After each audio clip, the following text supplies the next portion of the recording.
right, going live. All right. Welcome in, everybody. Welcome in Wednesday's show. Luke is late again for the second show in a row. No big deal. I better make sure before I disparage him that I, in fact, did send him the link, and I never did. So there is the link. All right. He just sent me a question mark in DMs and was like, where's the link? I think I accidentally sent the link to Melanie. Maybe I forgot what day it is, but we just miss Melanie all the time, right? She brings a cool energy. Well, you know, I do like I like the Astrocast. I do like my Friday cast too. People like that too. I think you know, a lot of people, I like the variety. And people in Rumble Sat say, wait, restart didn't work, this happened. It's buffering today. But I don't know. I don't know. It shouldn't be. I mean, I have like 100 megabits up and my connection is like solid over here. Luke, sorry, I sent the link to Melanie, not you. So yeah, what is this false flag operation? He doesn't it know was all the it J's. They did it. I know it. I will confirm it right away. Yeah. You know Hannah Claire can confirm. What's underneath your Look, you leave Jeremy? the Jesuits alone. They're doing the best they can. Or is it the Black Pope? Is it the Black Pope or is it, you know? I guess, yeah, no one really can know.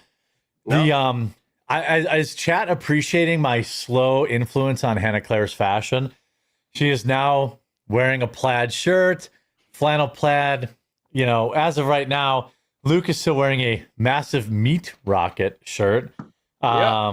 With you know, 2028, that's the official slogan for Michael Maba, who's running for the presidency of the United States, you know. Oh, shout out. Yeah, massive meat rocket. Shout out to him. We've got the CEO of Rumble at 1:30 or 2:30 Eastern, just to talk a little bit about, he'll be only here, he only has about 15 minutes, but we'll be talking about the Google censorship stuff. But obviously the news of the day is yet another leftist terror attack. That's what they want you to think, Jeremy. It's really a bigger Yeah, the funny thing is people are like, they literally wrote anti-ice on the bullets. That's like crazy. And I'm like, yeah, but have you considered that he is retarded? Yeah, like, have you considered that he is crazy? Yeah. Have you if you wanted to false flag, you wouldn't have a shitty message. Like, I would listen to the false flag arguments on the Charlie Kirk bullets before I ever listened to this guy.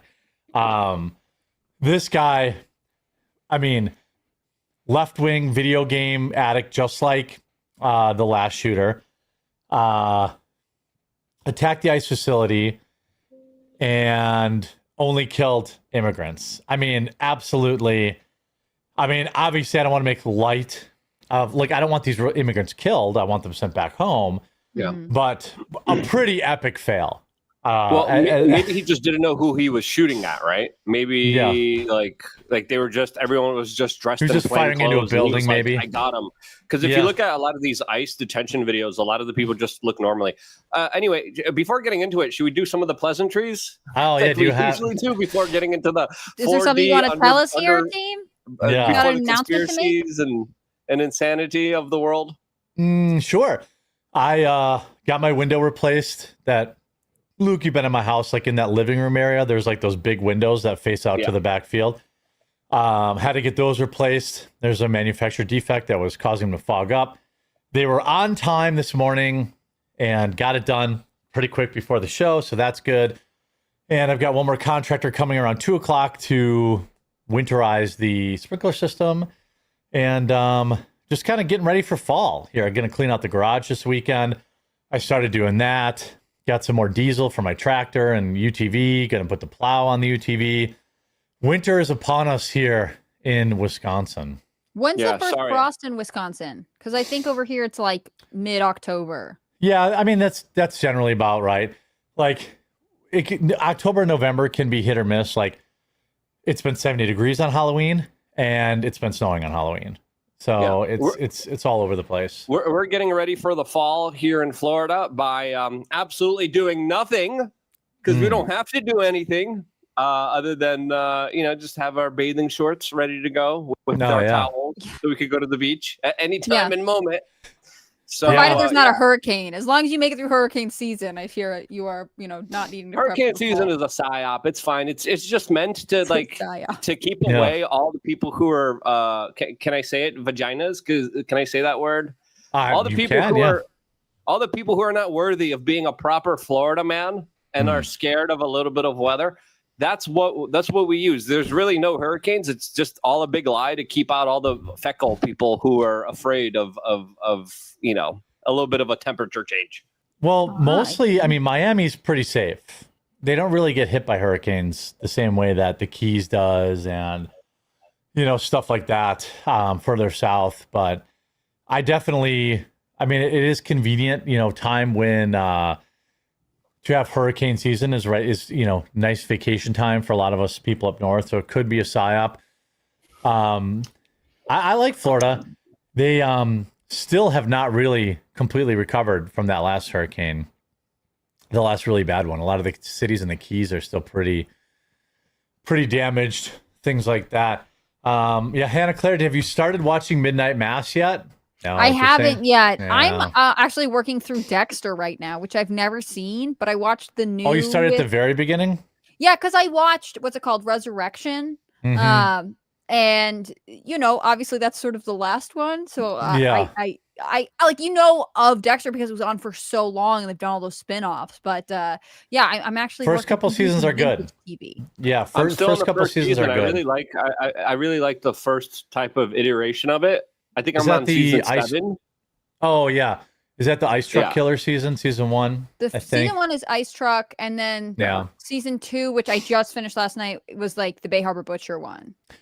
Yeah, season 3 they bring in John Lithgow, and he absolutely just crushes it. And then the last couple seasons kind of go down the drain. But I don't know why people are seeming to having some issue with Rumble. Maybe try refreshing. I don't know. It seems to be playing fine for me, but I'm on desktop, so I don't know. That's what a lot of people are saying in the chat right now too. Yeah, Resurrection was good. I don't know why people say I don't want to watch Resurrection. They should have kept him dead. I'm telling you, it's good. It's good. It's really good. It's classic Dexter. And I could get it has gone on for a long time. Maybe you do feel like it's time for the character to end, but from the outside, it was very, very cool. The other season with his kid, when they first brought him back, was not very good. But this season, the Resurrection, I don't know what they call that. New Blood, I think New Blood. That was mediocre, and they canceled it. But the Resurrection is good, and I definitely want more of that. It's just classic Dexter killing serial killers. It was cool. Yeah, no politics, no BS, no wokeness, no troon characers. And the white guy actually saves the day. The white guy actually takes out the trash and deals with it in a responsible way. It's wow, look at that. Yeah. What a concept. All right, well, Dexter's a fine alternative.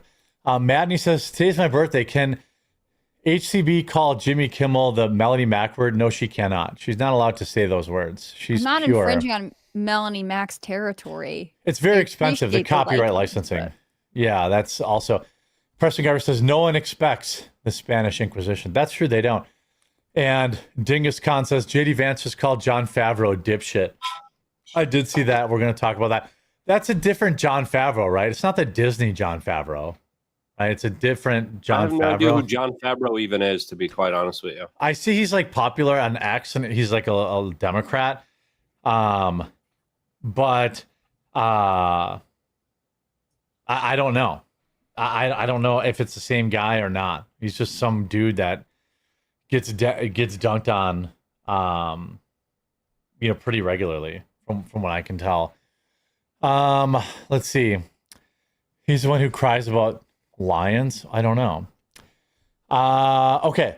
So we have, this is the fourth left-wing terror attack in the last 11 days. I think we're currently averaging a left-wing terror attack every 66 hours. That's crazy. Yeah, I mean, so we have Charlie Kirk, we have the New Hampshire incident, we have the ABC incident, and now we have the ICE Texas incident. Don't forget also the Democrats that tried to bomb a Fox News truck. They lit the fuse and the bomb didn't go off. So that was 5. In Utah. Yeah.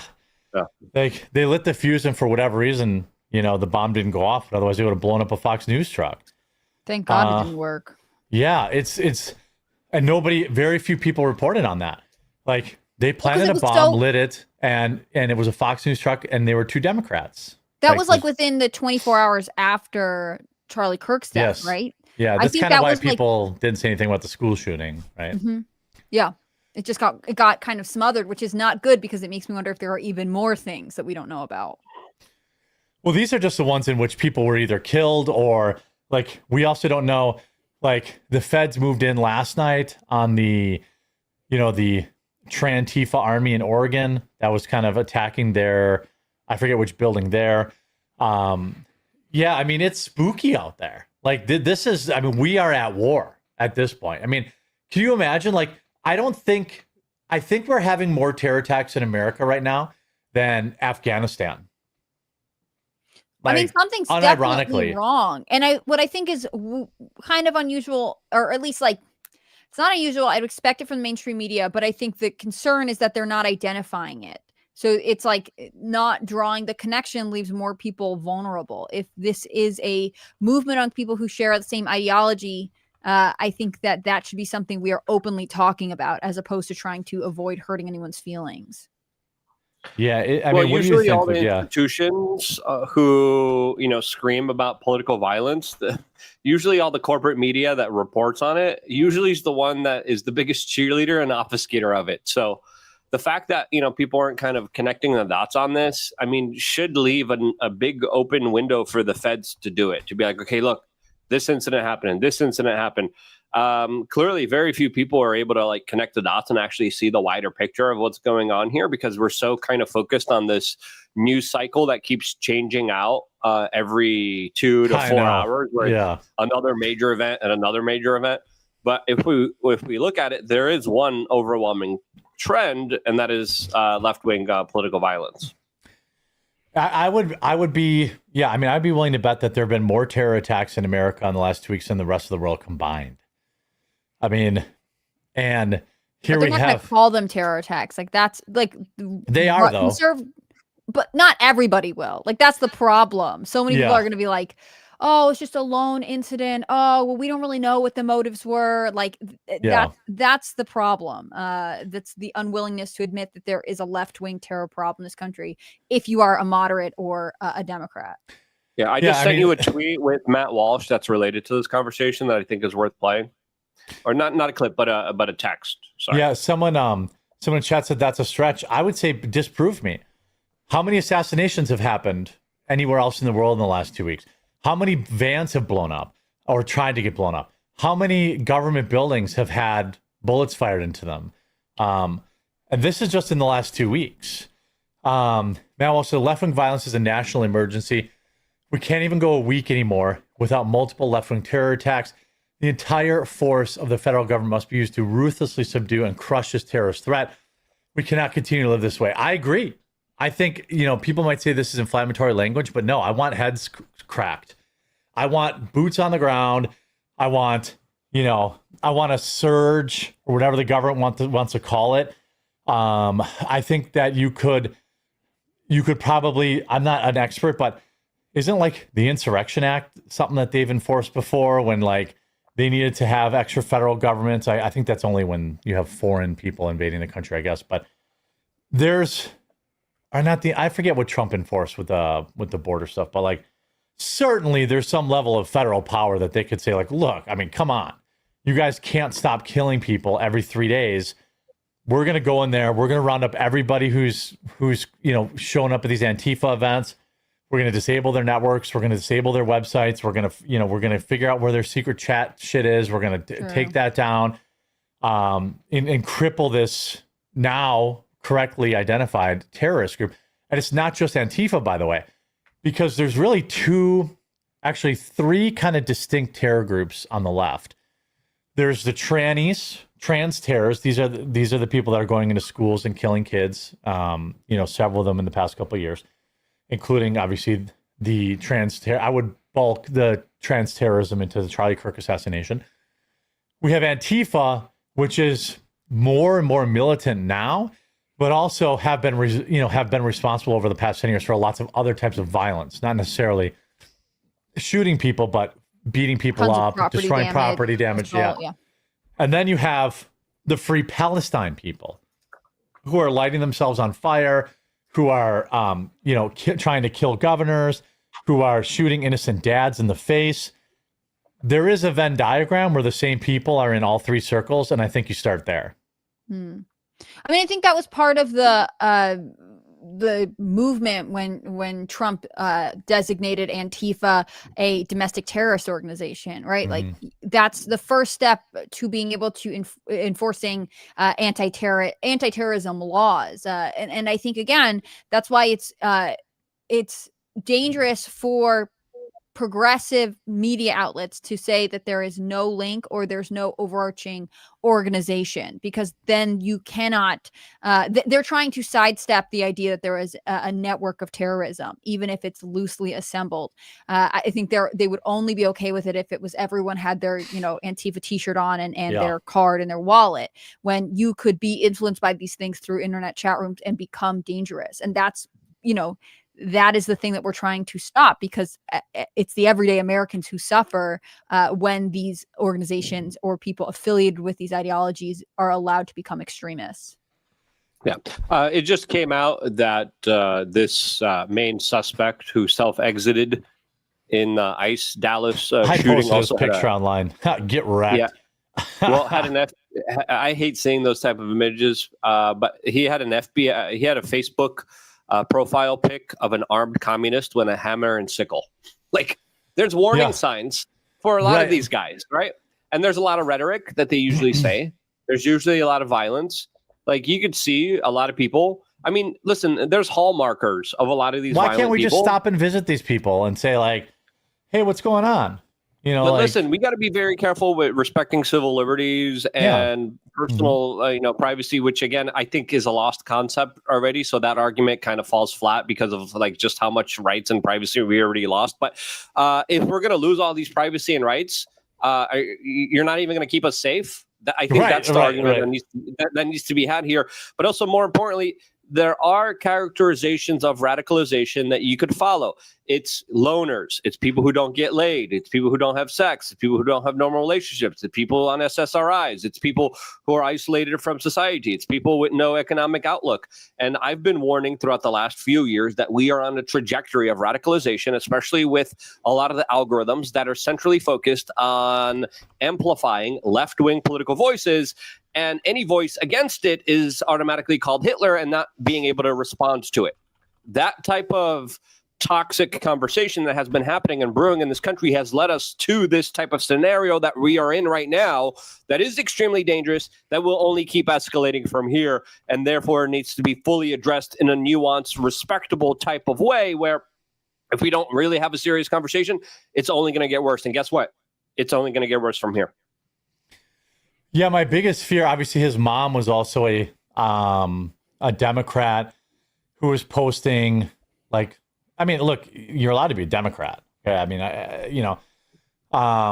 but she once posted on Facebook, Governor Abbott, Senator Cornyn, Senator Cruz, how does it make you feel that your action to open up gun laws is responsible for the killing of 21 more people? So his mom's like a psycho leftist too.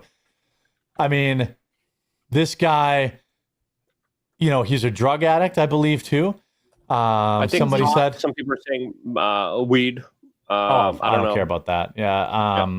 Well, it depends. Like, a lot of the weed has a lot of people freak out because a lot of it is now very psychoactive and very highly powerful. It's not like natural stuff that, maybe you had or have. But a lot of the stuff is usually just type of weird stuff that does fry people's brains, sadly. Yeah. I mean, this guy also used like an old, like a Springfield bolt action rifle, like another really old gun. I thought for a second it was a Mauser again. And I was like, oh, well, look at that. He wore the uniform. What I'm worried about though, is that every other time in history, because society won't take care of this, now the government's going to have to, and we all lose then. Like, I can't wait now till the government has a fucking task force of people sitting in Discord servers now, and a task force on, comment sections, and a task force and then they roll back more, because that's what you're going to get. Like, M1, Jeremy, have they shown the gun? Yeah, they have showed it in the picture of where his head was exploded. You can check my Twitter if you're comfortable seeing that. I don't recommend it, but I've been, I talked to Sam about this too. Like, people need to see this shit. Like, I want other leftists to see this guy's picture with his head blown off and be like, that's what you're going to look like. That's what you're going to look like when you hero yourself. And I just don't understand what this person was trying to accomplish. And I think so often it's like you're trying to ascribe logic to schizo, or to people who are like, I'm dying a martyr for the cause. Like, they have developed some sort of rationale that this will bring them infamy. But again, the biggest issue to me is that we can't get behind the fact that this is happening, and we're going to acknowledge that there is an increasing concern. And you're right. Like, the most, like, if the government forms a task force and they're like, we've got everyone lurking on Discord now, it's bureaucracy, which unfortunately grinds very, very slowly. And I don't know that it's going to keep up with sort of the increasing threat that we're seeing. And I don't like to be too paranoid about it, right? Like, you don't want to overstate and be histrionic, but we know this is based on every time the government gets involved. Like, I don't think you're being crazy. Let me share a theory. And Chris will be on in 8 minutes here. The rifle was in 1903 Springfield. Okay. Yeah, another bolt action too, I believe too. I'm somewhat of an expert in church now. I've gone 2 weeks in a row, and I feel like when we look at these people, whether it's in particular this guy who seems like very out of it, but also the guy that killed Charlie Kirk, his troon boyfriend. We look at the things and then like the reaction of the left. We look at these people and we're like, this is crazy. How do they act like this? How do they think that's justified? How do they say the things they say? Like, there was a post yesterday of a Charlie Kirk fountain that had a hole in his neck with water coming out of it that had like 200,000 likes. Sick. And you're like, how do people get like this? I would like to posit a potential answer. The reason we can't understand them or their way of thinking is because there's some level of them that is demonic. That we can't understand demonic beings the same way that we can understand. Regular people are like, hey, I understand how normal people act. You tell a girl she can't date that boy, she's going to date that boy. You tell a guy you don't like his girlfriend, you're only going to push him into her arms. You tell someone they can't, all this stuff is like normal human interaction.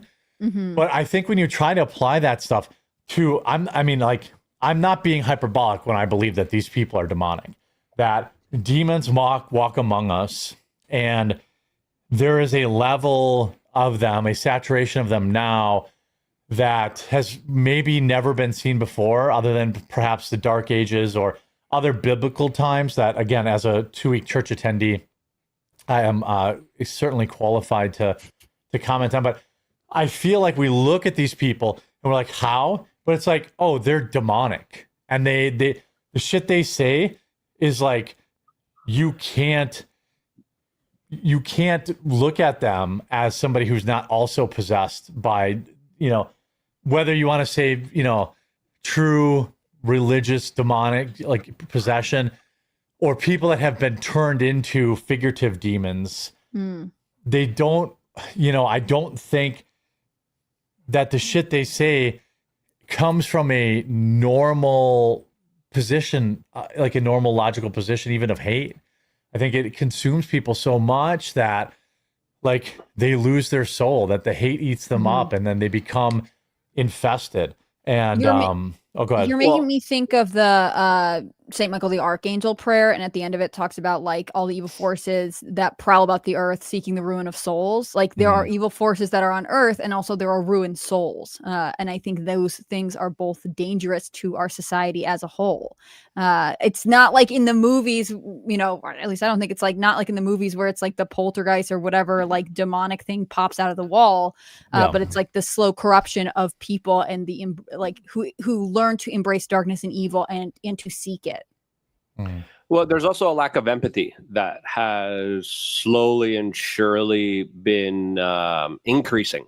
And I remember warning about this 15 years ago, because you look at the kind of scientific studies and it shows people who are chronically online are less and less empathetic and understanding of the human condition and human life. And you kind of see that with the new younger generation of people.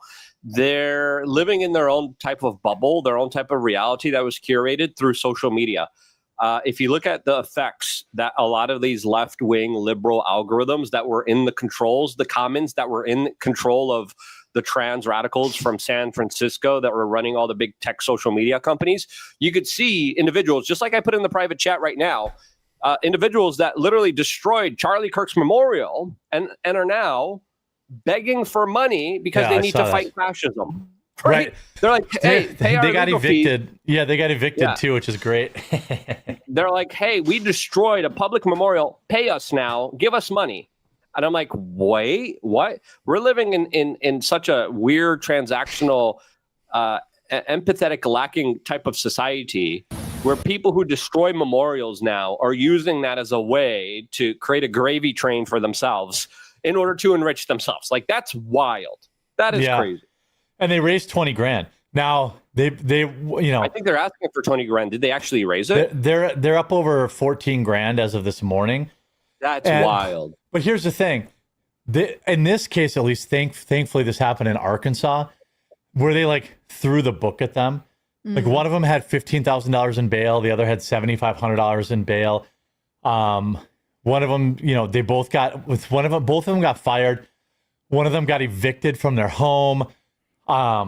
This is what, and I gave credit, I talk about this in the video later, and I give Hannah Claire all the credit for kind of leading the way on this. Like, society has to change this, not laws.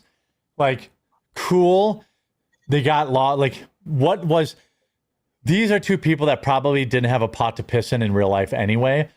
And so what does more debt mean to them? The same way that, like, what does a man who's been arrested and released 13 times care about the 14th time? Society has to not, in this example, not give them money in their GoFundMe. You know, these people who are arrested over and over again, society has to change and accept stricter penalties and say, you know, let's have a national 3 strikes law. If you've been, you know, convicted of any 3 violent crimes, it's life in prison, period. And it's like, we need to change at that level. We don't need more laws necessarily, although that would be a new law. This story makes me think of what was the pipeline that all the young activists were protesting? They looked not Nord Stream. Not Nord Stream. It was somebody. It was in like Montana or some shit, or like North Dakota. The young Keystone. Keystone, thank you, would go out and they, like, I remember Shailene Woodley, the actress, like filmed herself getting arrested. The arrests for like the cause are badges of honor. And I think that's kind of what this is becoming, but you shouldn't make them feel proud of being arrested for defacing memorials like this or other, you know, woke activities. We're gonna pop over now. I've got the CEO of Rumble, Chris Pavlovsky, here to talk a little bit about the news from yesterday. We only have him for about 15 minutes, so I sorry for the hard cut there, but he's a busy man, apparently, allegedly, I'm told. So thanks for your time today, Chris. Thanks for coming on. It's always great to see you. I'm gonna come down and see you in February. I'm coming down to Longboat Key in February, so I'll let you take me out. Are you staying in the Crater House? I haven't thought about that yet. I didn't know if that was going to be, if I had enough clout at Rumble to ask for that, but no, you should definitely. We have a pretty sweet house right beside the office. That's all right. That's where I'll stay. Quite large, and it's where all the creators stay. So I love it. Then I will stay there. You heard it here, chat. He can't go back on it. What he didn't know is that I said I was going to be down there for 3 weeks, so it should be, it's nice for me. Save on. It wouldn't be the first time. We're okay with that. Whatever you need. Yeah, we're here to help. All right, February. I'll be there. Right. So yesterday it came out, thanks to Jim Jordan, I believe, and the Oversight Committee, that Google and by extension YouTube, and we know other platforms like Twitter 1.0 did this, were deplatforming people essentially at the behest of Joe Biden and the Democrats. YouTube then responded by saying, oh, we're going to give everyone their account back, which I don't necessarily believe is going to happen. But, what do you make of this admission? And do you think that this is, going to, because Rumble's always been on the forefront of not banning people. You have to be pretty bad to get banned from Rumble. I think I don't think anyone I know ever has been. So Rumble's been committed to free speech for a long time. Why do you think YouTube is suddenly like, we're into free speech? Or is Rumble eating some of their lunch? Is that what this is about? Well, first off, like the House Judiciary's work here and Jim Jordan's work on uncovering this and getting them to this point is extraordinary work. It's not enough though. There's far more to see. There's far more out there. They even cited that there's a significant amount of consumption that they were losing out on, and obviously a lot of that consumption went to Rumble. But what I think they didn't talk about, and what's not in that report, and is exactly what we need to put our focus on, is they said that they banned a bunch of creators for political speech and for COVID, and they tried to massage it to be like a Biden administration pressure thing that made them do that. What the reality is that the major bannings, and Rumble has the receipts. I know when the creators came, I know when they get banned. I see a lot of that. So we have the receipts. And what they did not say is what I think the bigger story is. And that is it was October of 2020 when the first major big ban wave happened. Think about that. That is a month shy from the 2020 presidential election. Right. That isn't the Biden administration. That's a coincidence, Chris. That is we don't do conspiracies on the show, Chris. No. Put the tinfoil hat away. To me, that is election interference made at the highest levels at YouTube, at Google. These are decisions made by executives and employees there to deplatform a slew of different creators right ahead of the 2020 election. So to me, that looks very much like election interference. And I think that's kind of what the focus really needs to turn into, because that's a big deal. Like, they contributed to something that was far, far worse than just removing people because they wanted to, or because the Biden administration told them to do so. Remember, Rumble's been asked by administrations around the world: France, Brazil, Australia, New Zealand, India. They have all come to us. And you know what we do? We tell them to go pound sand. Those are our executive decisions. YouTube didn't need to listen to the Biden administration during COVID, and they certainly didn't have a Biden administration in October 2020. So there's a lot more to this story that I think they're just trying to push under the rug and trying to walk away from, and we can't let that happen. There needs to be severe consequences for what they did, and I think it's a much bigger story than what they're letting it on to be. And thankful to Jim Jordan that he even brought this to the forefront, and he's still going at this and trying to bring it out. But we definitely need to keep the pressure on, because they're hiding the ball. The other thing they're hiding, Chris, too, and I'm sure you picked up on this, and that is true, by the way. Like, I remember Brazil, France said, we need you to ban.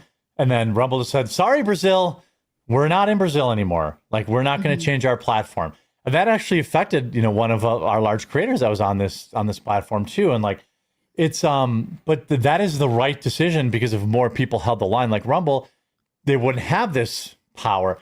There's the other thing, like, if you look at the dates too, I think when Alex was banned, it was right around midterms. And they also banned a lot of people under dubious hate speech.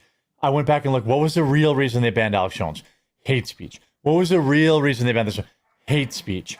And they used that as this crazy catch-all, and they conveniently left it out of their admission when they said, well, the Biden administration told us, they basically said they were going to bring back people that they banned for medical misinformation, but they are not bringing back, how I understand it, people who they basically just use this broad hate speech label to deplatform and also, in my opinion, to silence their reach to affect elections. We saw the way big tech with the Hunter Biden laptop story, right? Like Twitter 1.0 banned that story and effectively could have definitely impacted the election to the degree we'll never know. I mean, maybe smarter people than me might know that, but you're right. This stuff is, and shout out Jim Jordan. He seems to be kind of the only guy that's really on this. Do you think we will see a push for Section 230 reform because of this, or in actual enforcement? Right? We don't need it to be reformed. We just need it to be enforced as it's written. And it seems like the government is resistant to that. Yeah, no, you kind of hit that perfectly. It's Section 230 is in a way there's obviously improvements that can be made to Section 230, but the way it's written, I think it can be enforced a lot better. When you have platforms picking and choosing who they're going to have on their platform, the same way ABC gets to pick and choose who they get to have on their platform, then that's not a Section 230 protection that they get. That's as far as that's the way I look at it. Like ABC can remove Jimmy Kimmel, and YouTube can remove any creator they want, but they're not going to have, they should not have Section 230 protections. The minute they get into that field of removing creators for political motivations, Section 230 should drop right away, and that should be very clear. And what YouTube has done, they've basically been acting like they're a publisher when they are a platform. So they're trying to have one step in one world, one step in the other world, and it's just not fair. It's not fair to anybody out there that's building on YouTube, and they're out there, and their prior CEO was out there, and their current CEO is out there saying that they're for free speech. No, they're not. Not even close. They are going to go whatever way the wind blows, whatever administration and whatever country is in power, they are going to go. When you're building on YouTube, you're at the whims of building a house on sand. If you're wise, you're going to build it on a rock. And Rumble's the rock. We're the only one out there that's going to stand for the values that we preach, unlike any of these other platforms, frankly, because none of them do. I haven't seen YouTube ever do it. I haven't seen Instagram or Facebook ever do it. I see X kind of, one day they're against Moraes and the next day they're complying with Moraes. So depends on how much ketamine, Elon may have had that day. Well, yeah, I mean, sorry to cut you off, but there's so much to talk about and we have so little time. But you're right. Like, if people think YouTube's for free speech, just watch how they're going to react to these EU regulations. They're going to bend the knee to the EU's new what is it? The online whatever policy. It's just censorship, whatever the EU is trying to do, or the UK there. YouTube, if YouTube was for free speech, then they wouldn't have put out a press conference or a press release. They would have just unbanned somebody like Alex Jones, for example. Like, Alex Jones was banned for political reasons. I mean, yes, he had his lawsuit thing or whatever, but we all know why he was banned. There are many creators that are very popular on Rumble that have continued to grow on Rumble because they know better. I think it's fine if people put their content there, but I don't think that it's if you are somebody that finds, if you make cat videos, you probably don't have to worry about it. But if you're somebody that ever wants to speak truth to power, wait till, it's America. There's going to be a Democrat in power again. So then what is YouTube going to do? They're going to go right back to what they used to do. Yeah, and it's going to be a little different though, and we have to acknowledge how it's going to be different, because I think this is where they're going to trick everybody. So yeah, they might bring creators back on, but now they have a different way of doing things. AI is becoming very popular. It's becoming a lot better. It's becoming a lot smarter. And now you're going to be in a situation where you don't even know that they're censoring you, or, they're not going to necessarily deplatform you and take you off the platform, but they're going to make it so difficult for you to, notifications won't go out on your videos. Right. You'll be siloed. You're going to be completely siloed to whoever you can possibly get onto, come onto your show or to your content. They're going to do much more nefarious ways of censoring. And I think that's the next iteration of censorship. It's going to come from AI. It's going to come from these algorithms. And, a lot of people want these algorithms for discovery. They're very helpful. But I also think it's a double-edged sword, because the minute that TikTok says they want to start pushing a certain agenda, or YouTube wants to start pushing a certain agenda, they're gonna very easily tilt the scales in any direction that they want to go, and that's gonna leave creators like yourself and everybody else out there questioning what to do, how to get around that, how to modify things to make it work. Sometimes it's gonna work, sometimes it's not. But that's the more nefarious type of censorship that I think is going to happen in the next, I would say, 2 to 3 years, and you're not even gonna know it. They're gonna be like doing it where the right friend is going to get the notification, and the other friend that doesn't really know you too well is not going to get the notification. They're going to have it so smart and so well done that no one's going to be able to even notice that there's this type of censorship going on. Well, we talk about this, like Luke and I've talked about with Tim. Just take my channel, for example. It grows every single day on Rumble. You take my channel on YouTube. There is no reason a channel with 2 million subscribers should net 0 new subs in a month. Yet that is what has happened to that channel for a year. Like, the channel that size should be getting some level of discovery, but they've said, no, you're going to live in this silo, and the only people the people we let into that silo might find your content, but other people won't. And when YouTube does this stuff, and not just YouTube, to be honest. I mean, we know that, perhaps the scarier one is the Google search algorithm, which already does this. And we know, remember where to vote for Donald Trump versus where to vote for Kamala Harris search results that they famously had, or, who's a good candidate. One AI says, well, I can't comment on Donald Trump, but Kamala Harris is great. There's all that kind of stuff. I'm hoping, like, what AI I really don't like. And when I'm down in Miami, I'm going to be lobbying you, Chris, to I don't want AI. Like, I want minimal AI interaction on Rumble for the algorithm. Well, you want to know what's going on behind the scenes in DC that a lot of people don't know about, and I'll just be very blunt about it. Exclusive. This is exclusive, exactly. So right now you have all the tech guys fighting in DC to make your content, this show, free to use for all AI.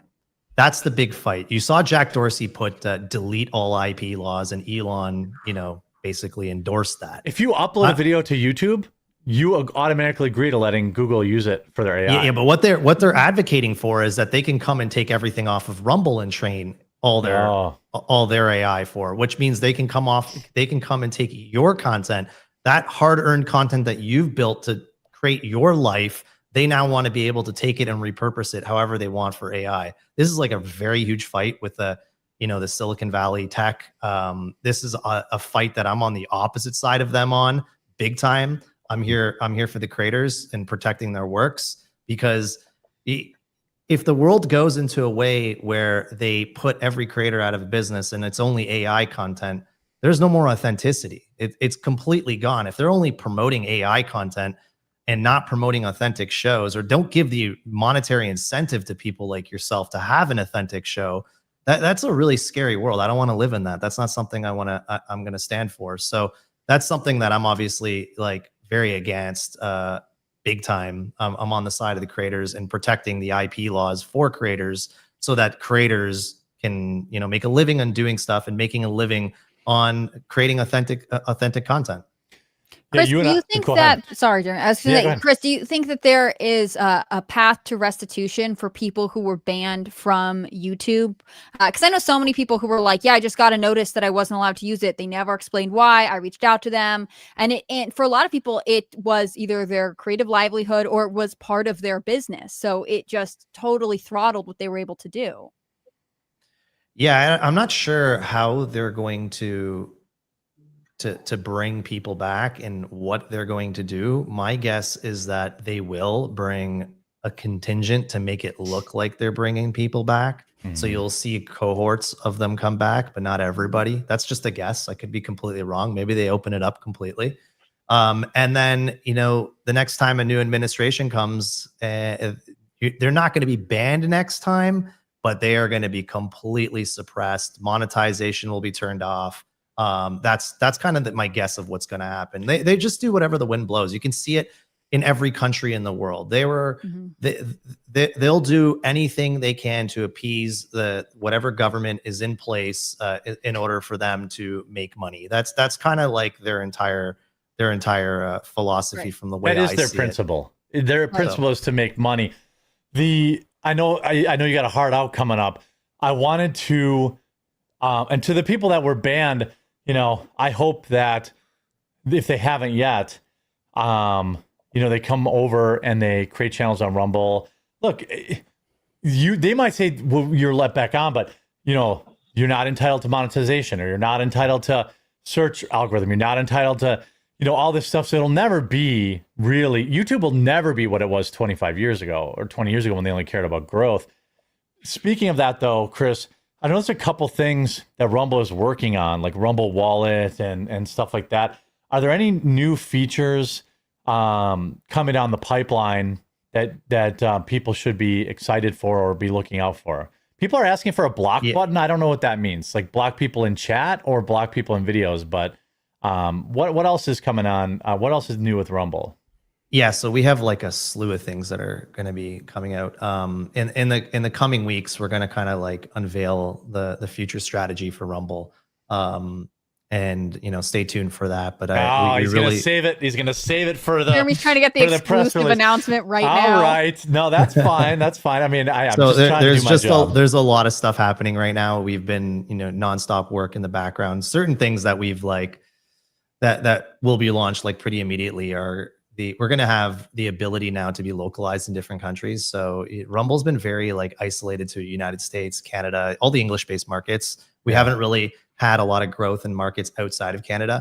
So that's something that we're really excited about. And we're going to be able to be localized in all those markets. And if you take a look at your YouTube numbers or your numbers on any other platform, it's usually like 20-30% US and like 70% worldwide. Rumble's like 80% US and like 20% Canada, UK. So we're not like really in the international market. That brings a lot of additional exposure to the creators. So I think that's going to be a really big thing for everybody. They should be, hopefully they see a big bump in numbers over the coming years because we go very international. And obviously because Tether is a very international business. They're very much going to be helping us a lot on that. But there will be a lot to talk about in the coming weeks, especially with our new vision and strategy that we're going to put out there. But I will say, I thought I was ambitious in 2022 when we went public.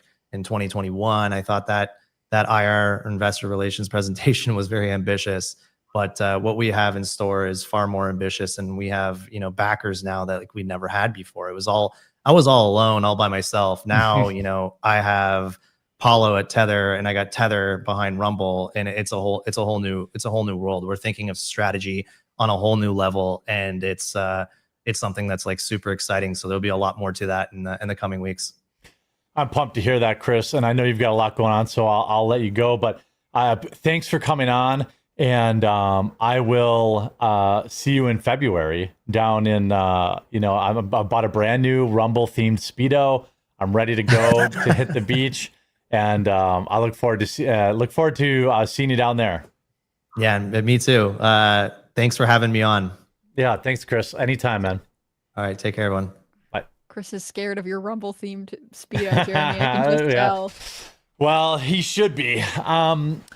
There's people are asking about Nick Fuentes not having Rumble rants.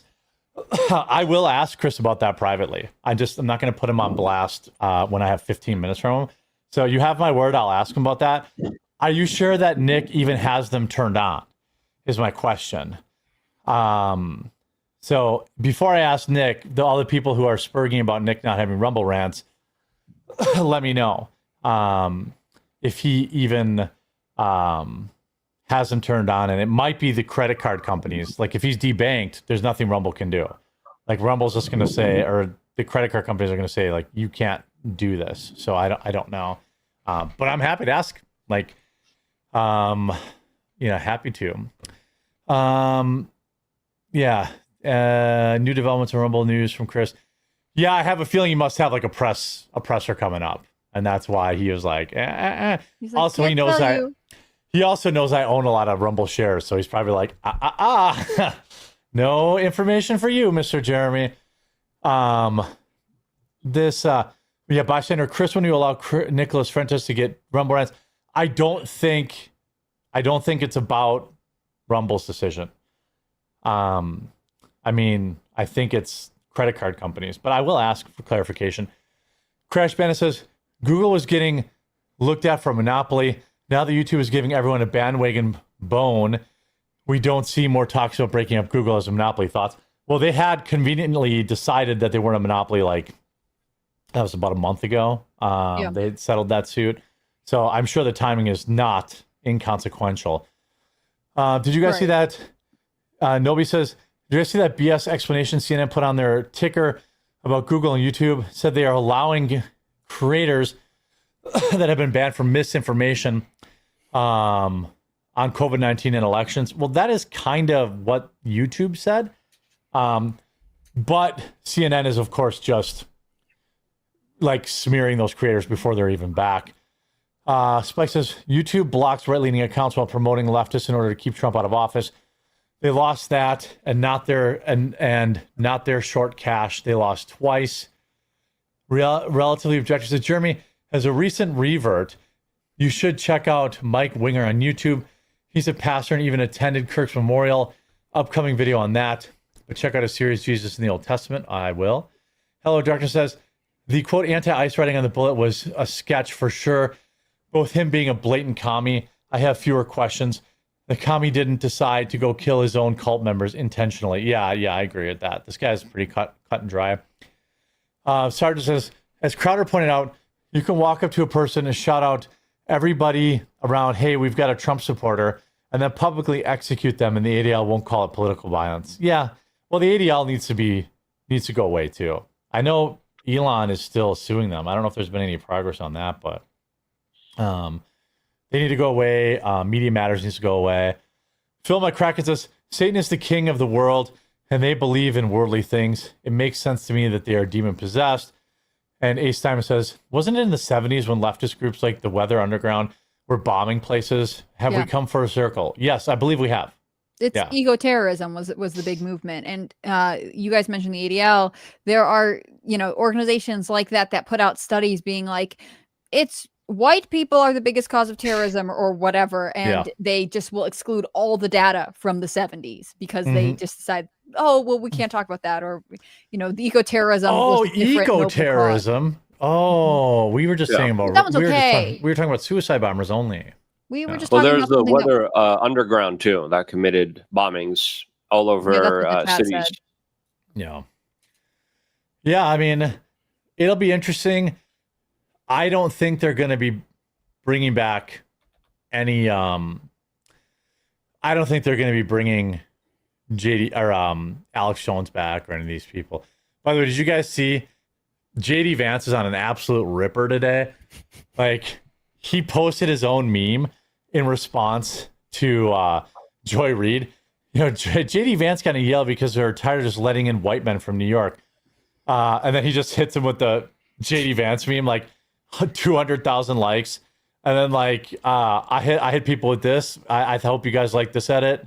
There he is, fat JD Vance in the club. Like, he also has he called someone a dipshit, which is fucking great. This John Favreau, the gunman had anti-ice messaging carved into the bullets he used. What precisely did I get wrong, dipshit? Like, this guy, I don't know who he is. So he's from Pod Save America. Oh, he's on that podcast with that other fucking loser, the far lefty. I'm trying to think of what his name is. Does chat know? They always know everything. He's a comedian, isn't it? Mark Maron or something like that. I thought he was like a comedian. What do you make of Vance kind of going dark Vance? And I admit this picture is cringe. It looks like he wrote it on with a ballpoint pen. Mm-hmm.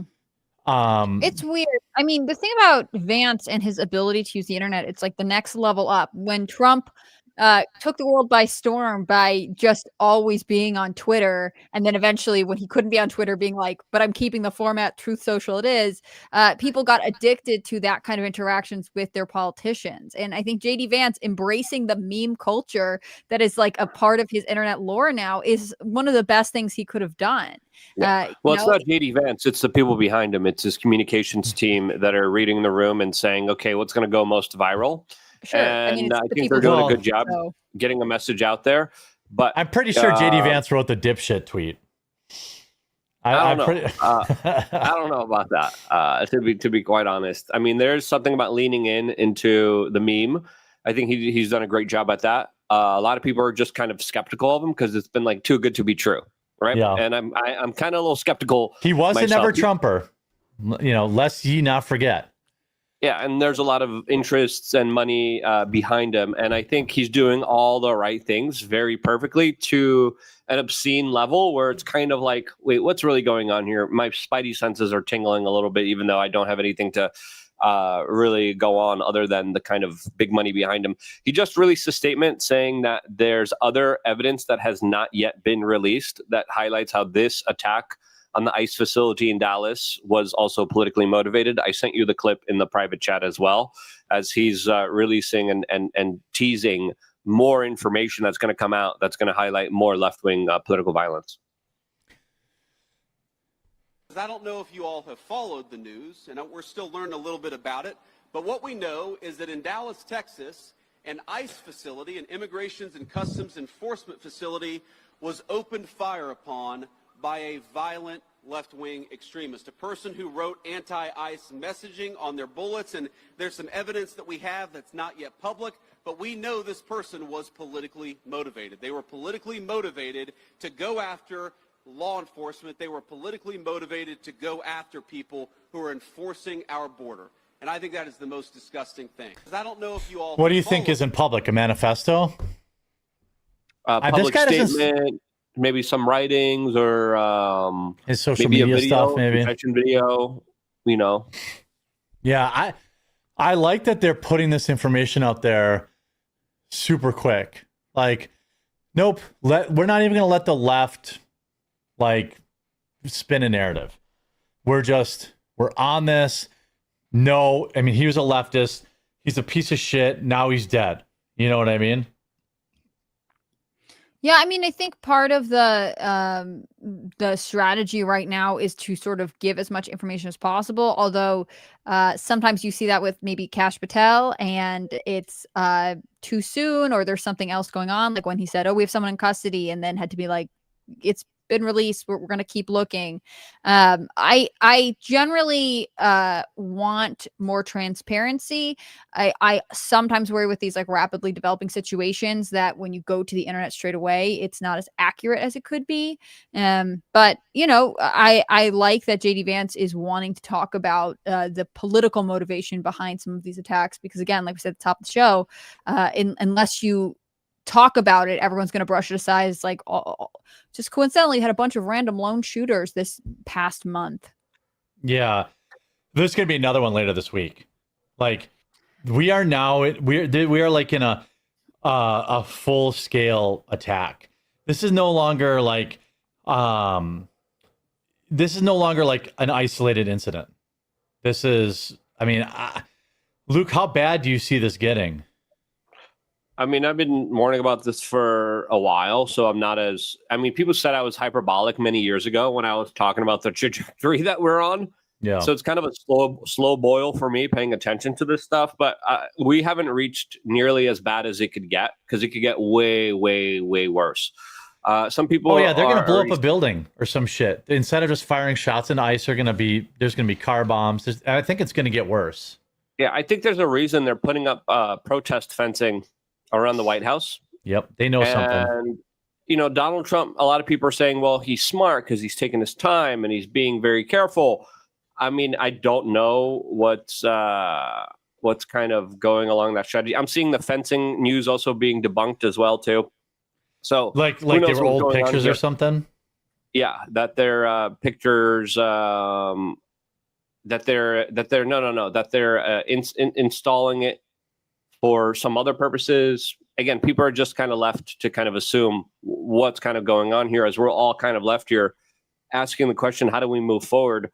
There's a proper way to move forward to try to de-escalate, to try to turn down the temperature, to try to take some of the fuel off of the fire and not at it. But sadly, we're not following any of those protocols, and we're doing the exact opposite of that. And we're doing that exact opposite to the point where people just do not understand how really awful, how really bad it could become. Where and I saw some of this personally in Venezuela during their collapse, where it's just like street on street, total violence, Chavista neighborhoods, communities and neighborhoods that are just ideologically aligned, roving gangs, people on motorcycles. Like, it could get way, way, way worse than what we're already dealing with. And this is a trajectory that I just don't want to be on. It's one that we should be extremely careful because we should be doing everything in our power to de-escalate, but we're not. And we're doing everything to escalate it. And well, hold on now. I don't think we're escalating anything. You think the right is escalating? No. I'm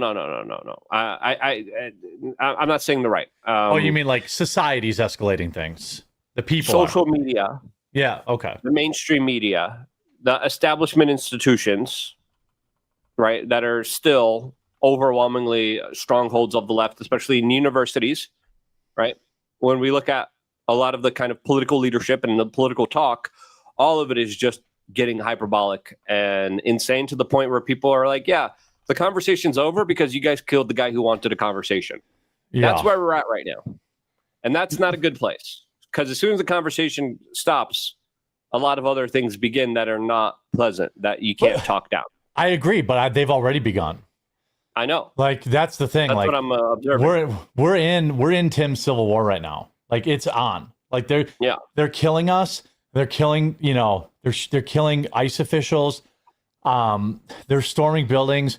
It's no longer a isolated thing. By the way, Joshua Yan, his brother, has said he didn't have strong feelings about ICE as far as I knew, his brother said. Noah said that his brother was unemployed, but had worked as a coder and was planning on moving in with his parents in Oklahoma.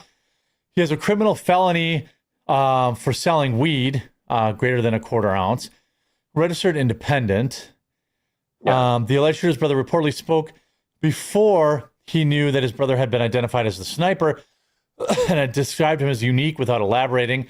I don't think he was politically interested. He continued saying that he had last seen him 2 weeks before. He wasn't interested in politics. Do you have any information on that Facebook page? Like, that may have been that you said he was a communist or something like that? Let me go try to find that post so I could send it to you. But a lot of people are reporting that it was just a communist holding a rifle. That was his alleged Facebook profile picture.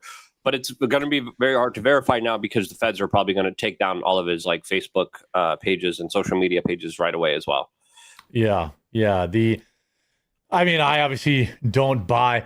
Now, I do think here's the other problem, Hannah Clara, that I see.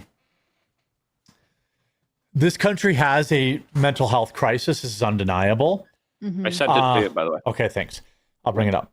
And I'm worried that a lot of people who are suicidal are seeing this as the cool way to go out. Like, maybe he wasn't super politically motivated, but this says, that guy's a Russian guy. FBI reveals 20-year Joshua Yan. His profile picture is a communist. Yeah, I don't know if it's seems convenient. Facebook page was only updated and created today. Okay, so that's probably not him. So usually when people will like create accounts to get fake news. But what do you like? I think that's also part of it. I think it's definitely part of it. Even if you're just describing this guy, right? Like, he has recently had problems with law enforcement. It looks like he's moving back in with his parents. Like, doesn't seem like he is I don't think it's wrong if you move back in with your parents if you need to, but like, it doesn't seem like he is thriving in his life. I wouldn't be surprised if there's a level of like isolationist and nihilism that goes into this. If you are saying like, well, I'm gonna, end my own life anyways. I might as well go out with as a headline. You his may sister's, attach yourself. by the way, been arrested half dozen times and has like crazy neck tattoos and looks like an Antifa chick to me. Interesting. Do you know what she's been arrested for? I'm looking now. Joshua Yan's sister has a whole collection of mugshots, and they're all basically in the last 5 years. It does not say. It looks like she's slowly pruning out. Yeah, so she's going to be a radical person too, probably. Sorry, go on. I'm looking. I'm looking in the background here. No, I mean, I think it's obviously you can't like totally tell. We wouldn't know unless this person has left behind some kind of note, or it's all speculation on this end. But I think the loneliness epidemic in America, the general social isolation that so many young people are experiencing, as well as their complete dependence on the internet, is leading them to dark places. Now, obviously, I don't know specifically for this guy, but I think there are people who are going to maybe do extreme things out of a sense of like, well, my life doesn't matter anyways, which is so sad because ultimately they are acting in a way that destroys not only their own family, but also the lives of anyone who's in the crosshairs of their self-destruction. Yeah, it looks like he had a poster tied to his car too. Are you seeing the nuclear fallout thing? Yeah, I saw that. He had a poster tied to his car and the building that said radioactive fallout from nuclear detonations have passed over the areas more than, what does that say? 2 times since, I don't really understand what that is. It seems weird and unrelated. Yeah, I don't know. Somebody put it on his car. I don't know how long it had been on there. I'm worried that people are like, well, this is a cool way to go out. Maybe this kid wasn't even really politically motivated. He had a drug problem. So what? He got arrested with some weed. I don't really care about that, but he was selling it. That's a little different than, consuming it. Yeah. They say he was a registered independent, and his brother says that everything seemed normal 2 weeks ago. For what is normal for this person, right? Like, well, he did call, having a depressed family member. He called him unique too. Like, probably like he's a weirdo. He's an unemployed, video game Discord guy. Who's moving back in with his parents. Yeah. So. Maybe he didn't want to do that. Maybe he felt like a failure. I mean, if you're shooting up an ICE facility, right? I mean, it's pretty clearly politically motivated. Yeah, right? Exactly. Like, I don't care how much you try to spin it. It's like you're shooting up the main thing that the left has been vilifying for how long? Well, remember they said that Charlie Kirk's assassin wasn't political either. Mm-hmm. And I was like, Charlie Kirk. He probably is. Yeah. Like, are we sure? Right. Are you sure about that? Yeah. Yeah. It's like, okay, he's not just shooting random people or celebrities or other type of like non-political. Clearly, a lot of this I think is very politically motivated. The fact that this took place at an ICE facility, again, the left is trying to say, but he shot illegals, and I'm like, everyone could have been dressed in plain clothes, because if you look at ICE agents, a lot of them are just dressed in plain clothes. He could have just goofed up and thought he was shooting ICE agents, but in reality was just shooting some of the detainees. Again, we do not know as of now. I'm still waiting for the evidence that J.D. Vance is going to be kind of releasing or hinting at that there was there that's going to be released. So I think that's going to be an important aspect of this particular story, that is hinting at more political involvement here than usual. And again, we're getting statements from someone that is a relative, is a loved one, who probably is in emotional distraught that they just lost their brother and very confused, and who could also be politically aligned and is just saying things in order to obfuscate the kind of elephant in the room. It's possible. I think that there are a lot of people who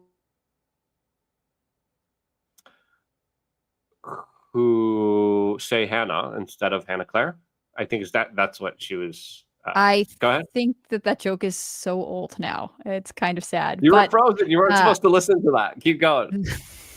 I think the reality is, if he picked ICE because it thought it would, like I said, if it made the headlines, maybe he did have some anti-ICE sentiment, maybe not. Whatever it is, like this person chose to chose destruction and violence, and I think that's the epidemic that we're facing with people who are, again, detached. It seems like there are so many people who become more and more isolated and turn to essentially just extreme behaviors out of a sense of, I don't know, moral numbness. They for whatever reason feel justified in their actions, and that's what concerns me. I mean, again, we're in a stage where like we're mostly speculating off of very few reports about this guy, and it doesn't, to me, seem logical. Like, yes, he picked a nice facility, but it sounds more than anything like this person was adrift and looking for some kind of attention or something. And that's sad. That's dangerous. I think that there is obviously a need to say of things that maybe family members are saying when they're in distress, but for a certain to a certain extent, it sounds like this came as a surprise to them, and it doesn't sound like it's totally harmonious. I mean, if you have one sibling being arrested for drug possession, another being arrested for I'm not sure what, but there's obviously a little bit of instability there, and I can't imagine what conversations were being had amongst their family during the weeks leading up to this attack. Yeah, I'm asking people right now, is it confirmed or is it fake news about the Facebook page? Or Facebook profile picture? Because again, you just don't know. There's so much. It said it was created today, so that's probably. Who said that? Well, let's click on it. You think it's gone? There's like disinformation of like layers of. I think there's a lot of people who try to obfuscate from the true severity and the reality of the situation to the point where they're just sending out as much fake information as possible. Who was it? Laura Loomer's got some information. She's crazy, but she's reliable. Let's see here. Well, not always. She thinks she's probably going to say it's Palestinian. Well, if it's Jew related, then yeah. There was Jewish people being deported back to the Holy Land, and it was the Gazans that did it. Here says, I did a background check on Joshua Yan, the ICE shooter in Dallas, Texas. Joshua Yan's profile picture has now been wiped from the Facebook page. Per background check results reveal Antifa and communist imagery. The profile photo is an armed communist with a hammer and sickle. The text reads, "Glorious exposition, comrade." His previous conviction for marijuana. Again, this says it was updated 9/24. So it maybe not created, but it was updated today. Which he could have done before, Yeah, he could have put it up there. He's like, oh, let's make sure people find it. Or it could be updated, meaning the feds or the family members are deleting stuff. Right. Yeah, it could be. Yeah. They confirmed that next to the body, they found a bullet that said anti-ICE. Again, this guy could just be a retard. Like, he could be like, anti-ICE. Okay. I don't necessarily know that, you have, here's a zoomed in picture, the bullets, his voter registration, of course, Keith Olbermann, except the victims were detainees. Oh, Keith, I mean, do you think that guy has a humiliation fetish? I mean, he's threatening people on the internet, so I don't really know if he's in a place to be a reliable source. Yeah, his mom follows all these like call to activism, the resistance, U.S. Social Democratic Socialists. His mom is a far lefty. That doesn't necessarily mean anything. But yeah, I mean, again, I don't know. Is this a video game meme? I don't know, what the origins of that image is, but like Luke said, I mean, he shot up an ICE facility. It either was explicitly political or he wanted people to think it was. Right. So, well, I wonder what Jimmy Kimmel will say. Yeah. But the fact he's going to cry about the immigrants. He's going to say guns. Yeah. I'm sorry, go ahead. Kimmel's going to talk about gun control and these poor immigrants that are dead. Which, by the way, they didn't deserve to die. No, they didn't deserve that at all. But Jimmy Kimmel's probably going to make it about himself because that seems to be how he rolls. Yeah. Well, the fact that this was also a sniper attack also probably highlights the high probability how this guy was inspired by what happened to Charlie Kirk, right? Oh, yeah. That's number one. And there's a copycat effect here, probably, specifically when it comes to the politicization. I mean, it's pretty clear when the targets are all right-wing targets. Especially after there were bomb threats called in at that specific ICE facility.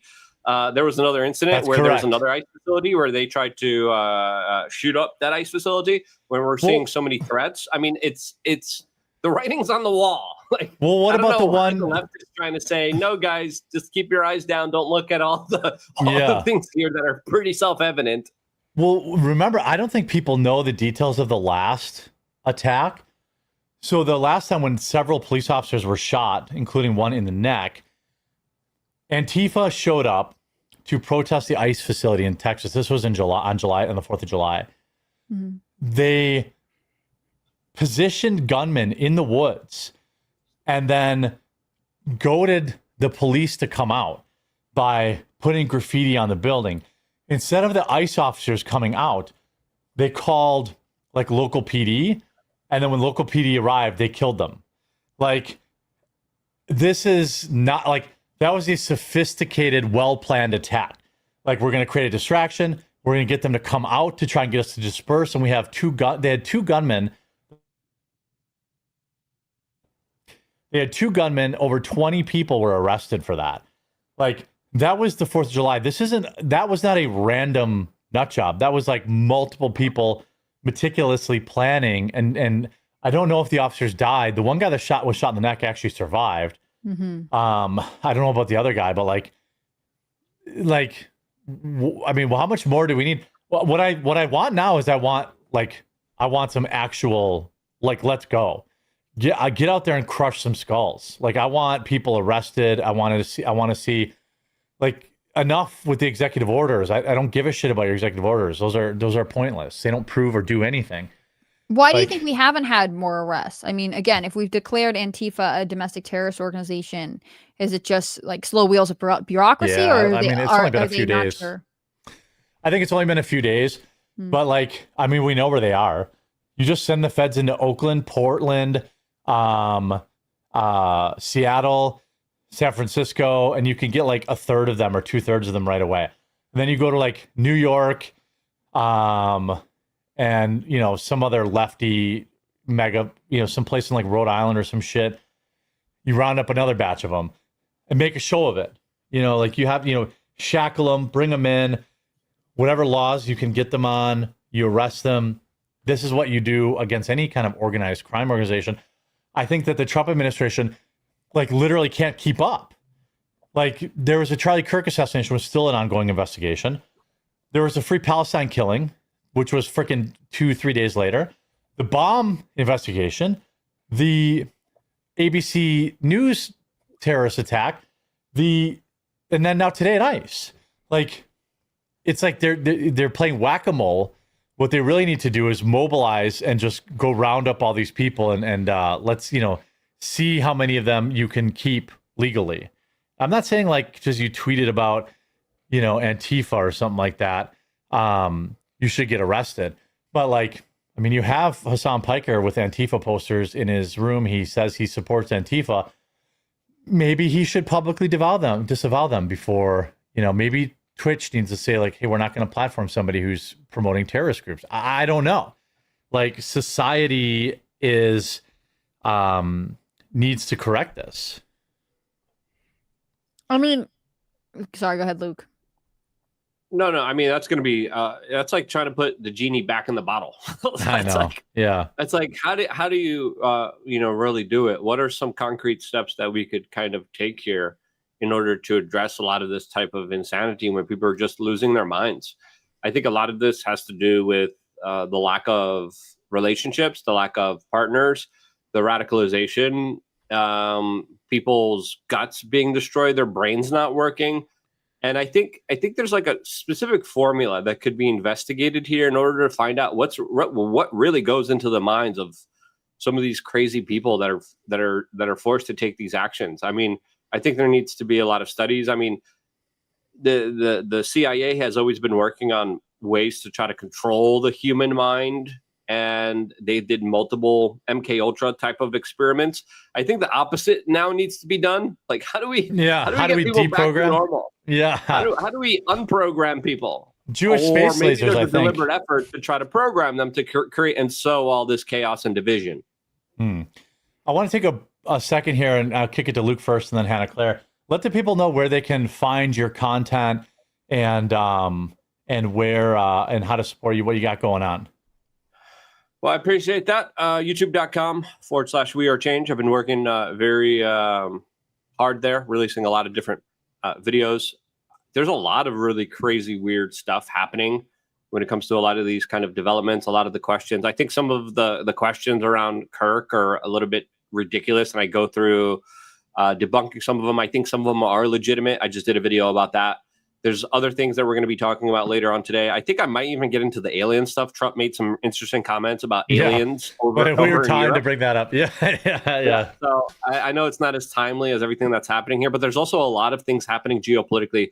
So type in the chat if you want me to talk about UFOs or if you want me to talk about World War, because there's a lot of things Trump did today and yesterday with Zelensky that are kind of mind-boggling. Prediction, so they're going to say both.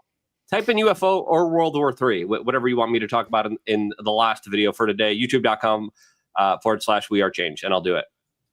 Cool. You can find my work on Rumble and YouTube. It's Hannah Claire B in both places. I have video up today on the Child Care Modernization Act of 2025. I think we should talk about the economics of having children, because I actually think that's one of the best ways we could start reversing the fertility crisis. So check it out. Let me know what you think. And you can also follow me on X. It's Hannah Claire B there as well. Thanks as always to everyone's already supported. Tomorrow I'm back for Estrocast, even though Melanie's skipping out. She's got. Oh yeah, we have Nina Infinity filling in. Cool. She's filled in once before. I think she filled in for you, and she's great. Yeah. Ricky Sky says we need a class action lawsuit against YouTube for reparations for suppressing our speech. Time to go all tribal on them. Yeah, I mean, man, you need someone like Elon Musk to fund that. You know. Tank says. The real question is, who is training these Antifa snipers? Well, I think that a lot of them are trained by former military who are leftists. A common misconception is that if you're in the military, you're a good old boy. That's very not true. There are leftists in the military, and I believe that one of them was involved with training this SLC, like Salt Lake City armed gays group. I think one of them is like a former military guy.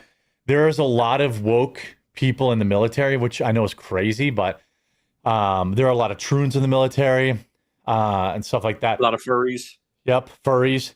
Our starter says, see, my problem with Charlie Shooter tried to get away, indicating that he had no intention of taking himself out, at least until he got caught. Does Courting react to Twitch stuff? Yep, I see you on Twitch, Samuelson. Rubber Toe on YouTube says, what did Hannah Claire have... Wait, in her mouth. What does that mean? Were you chewing on something? No, I don't have anything in my mouth. Oh, that's weird. Thank you for the $5, though. It is a mystery. What are you, a Venezuelan dictator? Eating empanadas while we're supposed to be talking about straight to jail. Yeah. No snacks, team. Miss Maduro. Here's something I want to get your take on, Luke and Hannah Claire. Anybody notice that the Troon roommate... Let me just tell you, I don't know if you've seen this reported, but the Troon roommate of the man that assassinated Charlie Kirk has abandoned his house, left his car behind, full of all of his tools and his personal belongings. The sandwich. The sandwich, yep, and has like all the packages are piling up on the door. Where is the Troon? What do you think, Hannah Claire? Well, in my ideal world, he's been charged as some kind of accessory. If he was, I'm not trying to put false crimes on him, and he's in jail, but obviously never made an appearance in court, so I don't think that's true. I mean, I assume that he's hiding out with some kind of friends or whatever, But he left his car. Who does that? I mean, somebody who's going to get a ride. The thing is, this person is aware that his house has been identified. The house is owned by his grandfather, so he knows that like if he goes there, he is going to be photographed. There's always going to be media attention. But how long could this last? Like, is this person now changed name, underground, gone forever? Or are we eventually going to hear from this person? I assume if he's cooperating with the FBI at some point, should we go to trial, he'll be called to give some kind of testimony. Yeah, I wonder if he's a witness protection. Mm-hmm. What do you think, Luke? I think we could only speculate because we don't know. We don't have the exact answers. He could be at his parents' house or something. Yeah. It might be related to potentially forging that weird kind of text message conversation, which I think there's still a lot more questions about, because the way that that conversation went on either highlights how they were covering up other people's involvement here. I mean, even Tim came out. Tim was like, I think other people were involved. And I'm like, I think so. And I think that's not exactly a hot take anymore. No, I think everyone thought that from the beginning. Well, from what we're hearing, the FBI soon is about to close their investigation into Charlie Kirk. And according to people's reporting, it's that close. Yeah, they're saying that the official report will have him as the sole perpetrator of this attack against Charlie. That it was the lone shooter. That's what allegedly is in this report that is being finalized and soon is going to be released by the FBI. Now, the FBI has a very tough job because there's a lot of serious questions. We hope those questions get answered. And the less accountability, the less transparency we have here, the more conspiracy theories we are going to have here. As trust overall is down dramatically, especially after that Epstein stunt. Yeah. And it's going to be very difficult for anyone to kind of believe anything here, sadly, at this particular moment. Now, what's happening to this guy? My initial spidey senses are, I think, obviously the first logical answer is that people are calling him up, threatening, showing up at his home, and he's like, I just got to get out. My other the neighbor said the only way he'd come back is in a body bag. I was like, damn. Yeah. The other take here is that maybe he's just running from the law because he was involved here somehow. Witness protection is another one, since there was also other reports saying that the FBI was trying to hide his identity because he was, quote, cooperating. We know that is true. Mm-hmm. Yeah. Like they were trying to withhold it because he was being so cooperative. I still believe that those text messages are of all the conspiracies, he was shot from below. He was shot from a Super Mario transport tube. That's all bullshit. That's just Candace Owens making money, speculate. Like people are like, Candace is just asking questions. I'm like, yeah, well, why isn't she asking questions? Well, isn't it possible that Charlie Kirk was killed by a meteor falling from the sky? Isn't it possible that Charlie, like, it's just pointless begging the question nonsense that is garbage. But I do believe the two biggest conspiracies are that, one, more than one person seemed to have prior knowledge. Like, it was not just one person that seemed to be posting things about knowing things that were going to happen. And two, those text messages seem suspect. I want to know how like half a dozen people were basically alluding to Charlie Kirk dying. I want to know how someone published an AI book the day before he died. Right. Like that shit, you have to answer those questions. Like the FBI has to interview that person, figure out who published it, and give me an answer. I believe that. Yeah, and I want to see the full surveillance footage too. Don't just cut it off where he's just running away. I want to see him actually getting on the roof. I want to see him. Every camera they have. Yeah. Huh? Right. Yeah, every camera they have, just release it. Yeah, release everything and be like, okay, this is him like taking the shot. This is him, do a whole timeline. There's another YouTuber that did a great explanation highlighting how he was probably, when he was walking around, hiding the rifle in his shirt and in his pants. Yeah. Therefore, he was able to bend his legs a little bit more, which is more logical. And then he did a video kind of overlay holding a tripod and a towel. And he was like, look, this is how it looks far away. It looks like I don't have a tripod. And that kind of explains the kind of grainy footage as well here. So there's a couple logical explanations that explain some of this, but there's also a lot of other weird stuff that is just raising a lot of kind of questions and alarms that I think needs to be answered. And if it doesn't, I think we need to keep asking all of these hard questions until they do. Right. I still think that the boyfriend got some kind of plea deal or has some sort of protection, which is upsetting because I think or he's being interrogated by the FBI still.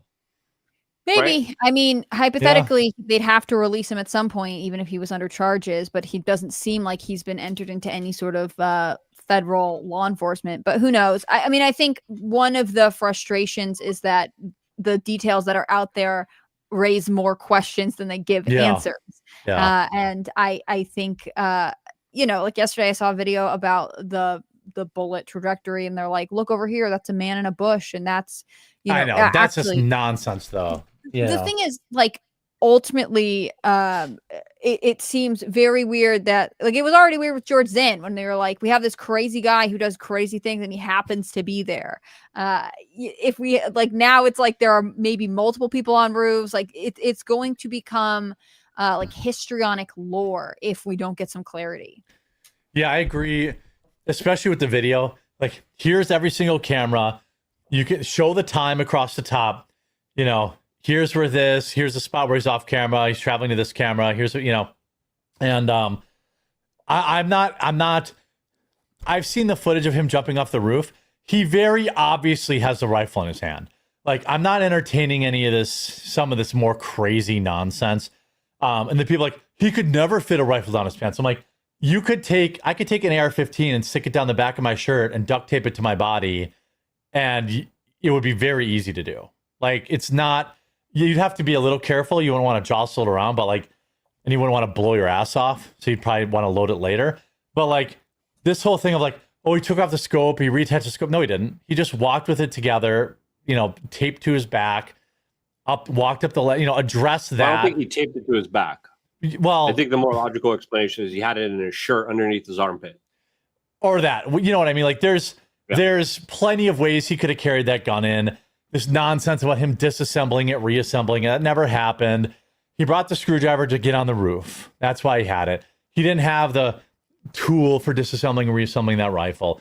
There's a lot of this stuff that's nonsense, but there's also stuff, that is worth asking. Like, you will never convince me, like, this is my Tower 7. Like, the Troon boyfriend fucking knew. I will never not believe that. Like, the Troon boyfriend, there's no way in hell he didn't tell him. No way. Those text messages were set up to clear the boyfriend. And if you want me to, like, we talked about the text messages, I don't want to see just the select ones. I just want to see every text message that they sent ever. Just release it. Every text message those two ever sent back and forth, and the timestamps. That way, if there's weird stuff in between it, it doesn't, because remember everyone, when they first released the text, they were like, damn, this just looks too clean. Like, this is crazy. Like, yep, I did it, and here's the gun I used, and here's where I was, and have a nice day. My dad has become very MAGA since Trump was elected. Yeah. But if there's 20 texts in between them, that would explain why, and they just, showed the ones that were damning. Maybe there's something about him going to Dairy Queen, right? Because remember, another Candace Owens bombshell was that he was pictured on security cam footage at Dairy Queen. Is that really relevant? Sure, in the timeline of things. So, if they're talking about that, and you could see, but I mean, does that prove that he didn't kill Charlie Kirk? No, of course not. He went to Dairy Queen because he was probably hungry, and he's a sociopath, and he wasn't even upset about killing somebody. Or he thought, well, this is going to be my last meal, so I guess I'm going to go get some tendies. Well, he changed clothes and he was waiting to go back, so he's trying to find a way to hide in plain sight. I mean, yeah, he was killing time, and that may have been before his picture was released, so he was just waiting to go back, trying to, maybe that Dairy Queen. I think it was not very close to the scene, but a couple blocks away, 10-minute drive. It was close enough. Yeah. So just clear those things up. Give me a good timeline.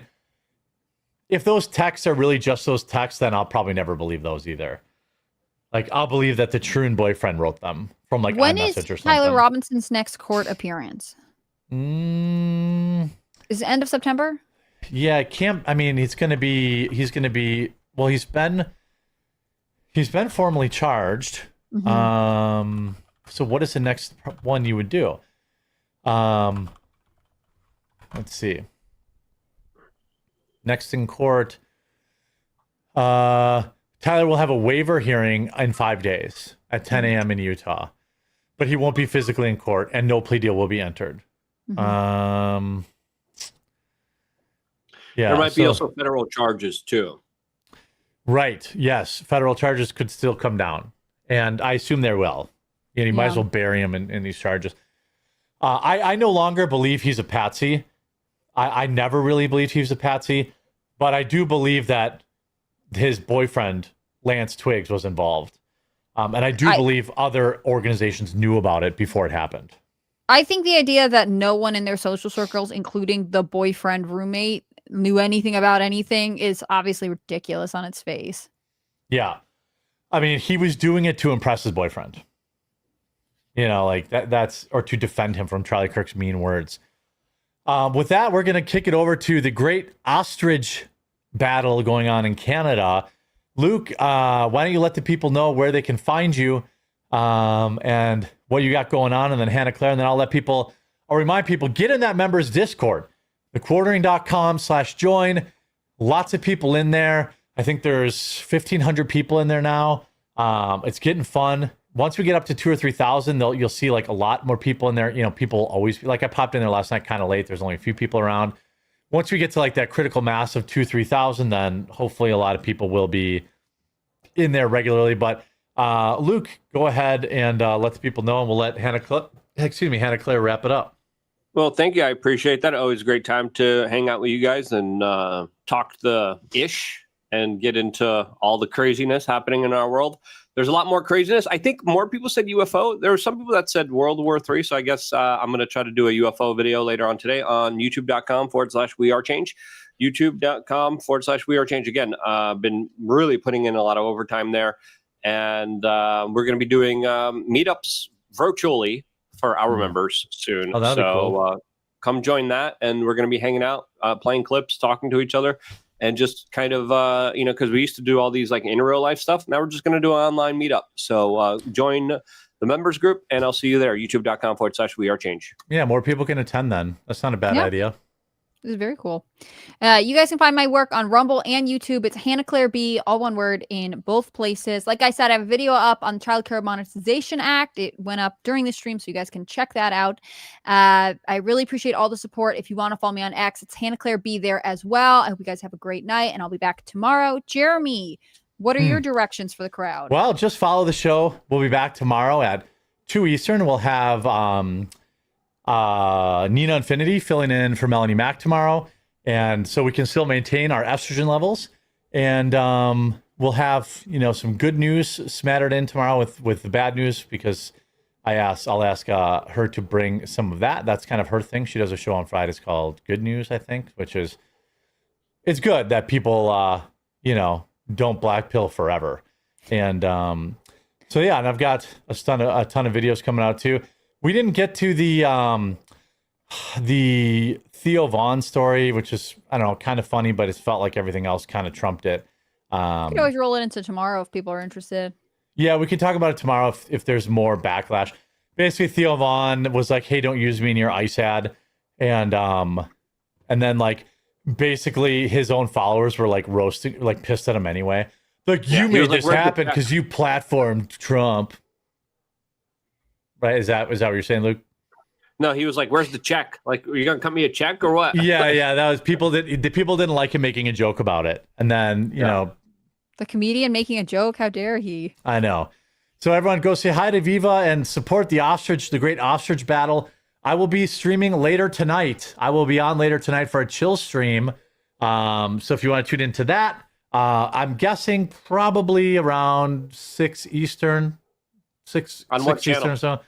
All my normal channels. So wherever you watch, tune in tonight, 6 Eastern, and we'll cover some news, and we'll play some video games. I think I'm going to finish some Baldur's Gate 3 after the news. You're gonna play Sims 2? Is that what you're saying? Sims 2. No, I'm not I know Estrocast has lowered my testosterone levels, but I am not yet a woman. You guys all have a wonderful night. We'll see you tonight if you want to hang out with me alone. And that sounded weird. And then we'll see you guys tomorrow with Hannah Claire and Nina, and then Friday it'll be Boys Cast. Are you gonna wear the Speedo?